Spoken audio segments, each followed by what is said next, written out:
রাজধানীর তেজগাঁও কলেজে সংঘর্ষে শিক্ষার্থী মৃত্যুর প্রতিবাদে ফার্মগেট অবরোধ করে বিক্ষোভ করছেন শিক্ষার্থীরা।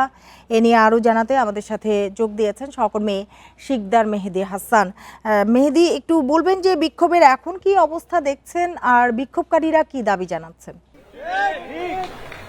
আপনি জানেন যে গত 6 ডিসেম্বর সাকিবুল হাসান রানা নামে একজন শিক্ষার্থী, যিনি তেজগাঁও সরকারি কলেজের দ্বিতীয় বর্ষের শিক্ষার্থী ছিলেন এবং তিনি কিন্তু এখানে যে ছাত্রাবাসটি আছে সেই ছাত্রাবাসে তিনি ছিলেন।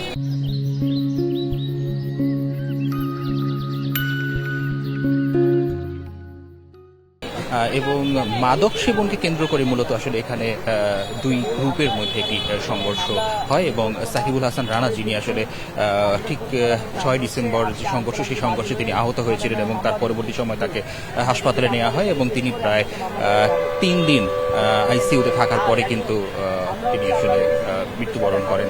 কিন্তু তার যে এই মৃত্যুর ঘটনা, এই বিষয়টিকে আমলে না নিয়ে কলেজ কর্তৃপক্ষ বর্তমানে কলেজ বন্ধ করে রেখেছে, এমন অভিযোগ কিন্তু এনেছে আসলে তার যে বন্ধুরা রয়েছেন তারা এবং সাধারণ শিক্ষার্থীরা।